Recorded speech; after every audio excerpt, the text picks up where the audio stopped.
Make more money in commercial real estate or Airbnb. In this episode, we're going to talk about how to make more money going into commercial real estate and or Airbnb. And by the end, you're going to know exactly how to do both.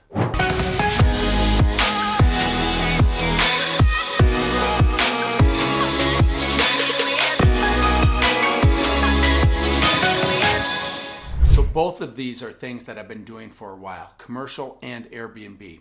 This first one, commercial, is phenomenal. I love this because there's less competition and it's a blind spot, is what I call it, to the market of other or most real estate investors. The reason why it's a blind spot is there's not a lot of people out there talking about it or educating people on how to invest in commercial real estate, how to find those deals, and how to monetize them. Really, when you look at commercial real estate, as I did, it just looked like this huge, daunting, like, oh my gosh, it's way beyond what I could do. Once you get into it though, you can and will make more money in commercial real estate than traditional. And why? Competition. There is so much competition. As you guys are seeing probably right now, depending on when you're watching this video, there's so much competition in the residential fix and flip or just purchase market in general. One of the reasons why is because not only are you fighting to find those deals against other real estate investors, but also potential homeowners that just want to buy a house to live, right? So you have all these people in TV shows and all this education inside the residential real estate market. I'm not telling you to abandon that by any means. I'm just saying, let's look at other ways that you could advance your knowledge and potential income when looking at these things. You're going to want to stay tuned through the end because I'm going to not just talk about, I'm going to explain how to monetize the commercial and Airbnb space for you to make more money. I've always been a fix and flip person. I've always been doing fix and flips or buy and holds. But at some point, what I realized how lucrative the commercial space could be. So what I do is I still do the fix and flips, but when I flip it, I take the profits and I put it into commercial. Let me explain. Let's say I fix and flip a property and I get 60, 80, 100,000, whatever the number is. Maybe it takes me 2 or 3 flips, but what I'll do with commercial is there is less competition, there's less buyers. So what I find are assets that are in distress. Now, when I say distressed, I don't mean in foreclosure. I just mean maybe no one's renting them.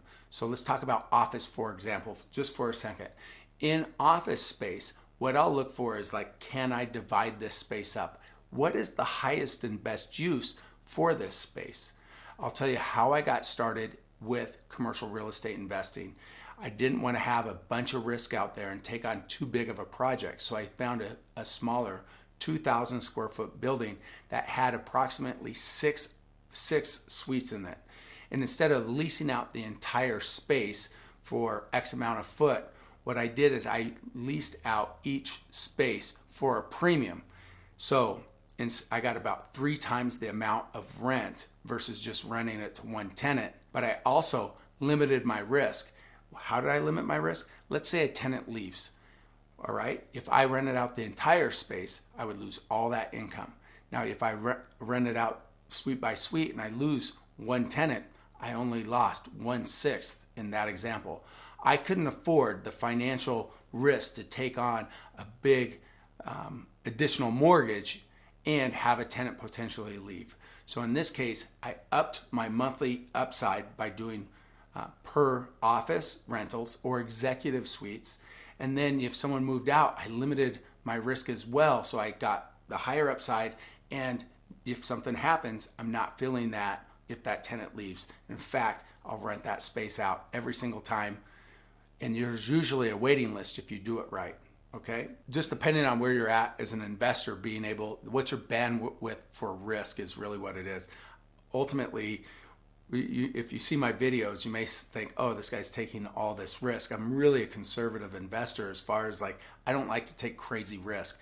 And so especially in the beginning, I make sure like the steps that I take, maybe I don't advance as fast as some others, but I also limit my risk in case we have a down market. I want to make sure I'm in the properties right.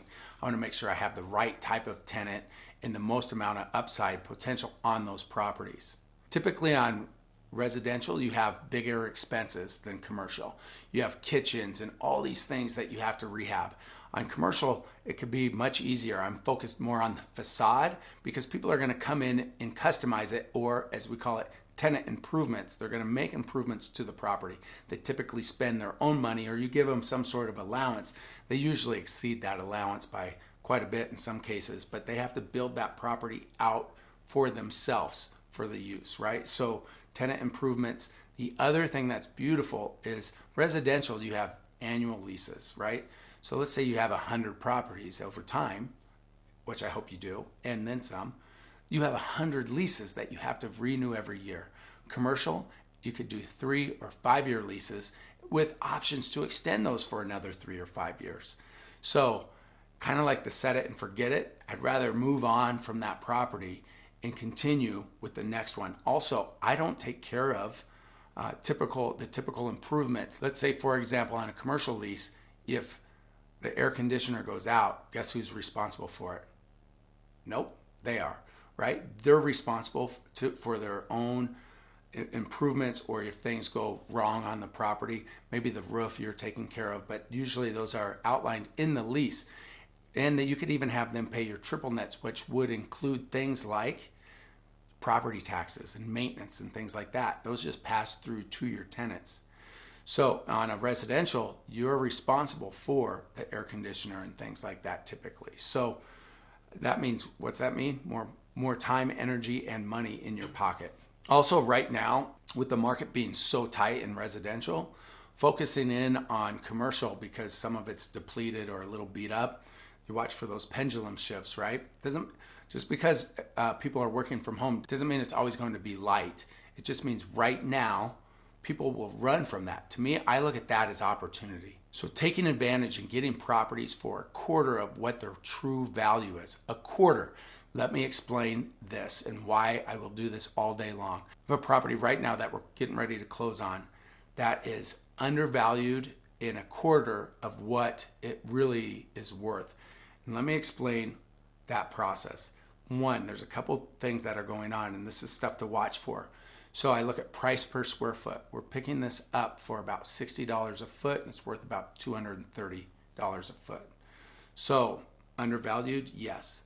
The building, the reason why it's so inexpensive is it's dated a little bit, so it doesn't have a lot of curb appeal, which is the number one thing I focus on when rehabbing a property, because I think, is this a building I want to work out of? Am I proud of it? And would potential clients of mine or anybody else's feel good about coming into this building?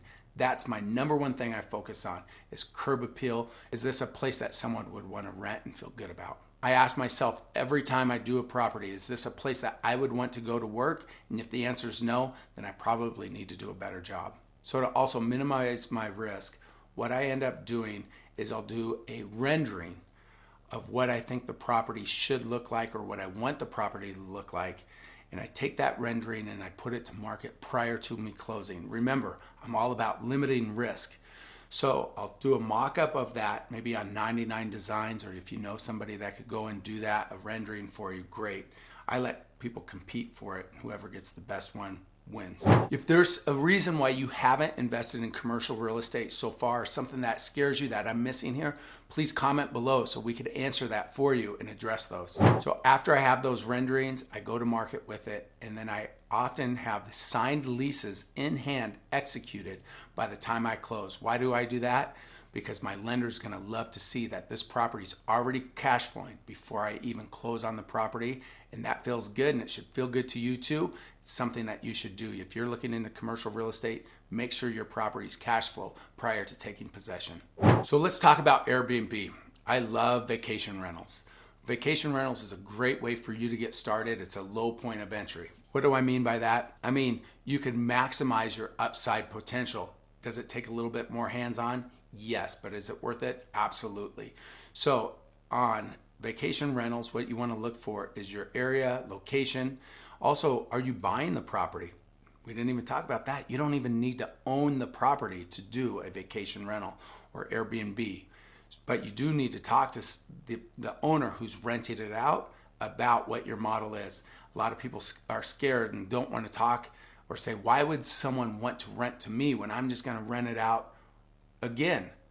Well, I'll tell you this. As a landlord, you sometimes get the property back in way less condition or very poor condition than what you left it off as or what you handed it off to them as. What does that mean? People thrash your property. I've had a lot of stuff done to my properties over the years.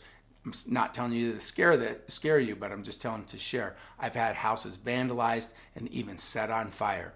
You name it, I've had it done. So if someone would come to me and say, hey, I want to rent your property as an Airbnb, I'm going to take care of it, I would be hesitant until maybe a few things came up, such as if you're going to rent an Airbnb, what do you look at? You look at the reviews, the cleanliness, all these different things.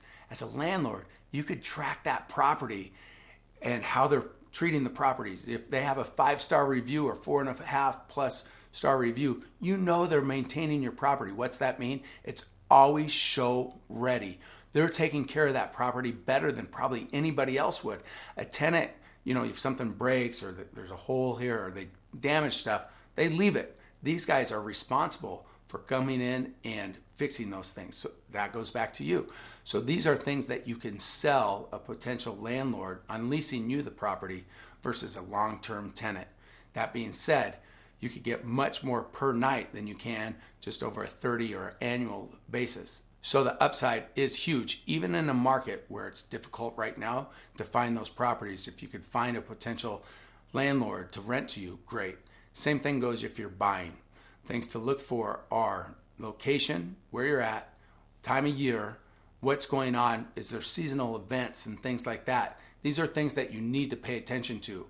You'll want to make sure that in your area you're bumping the prices during those times to account for those things. If you want to learn more about either commercial real estate investing or Airbnb strategies, click on the link below, schedule a call with one of my experts, and we'll help you get started today.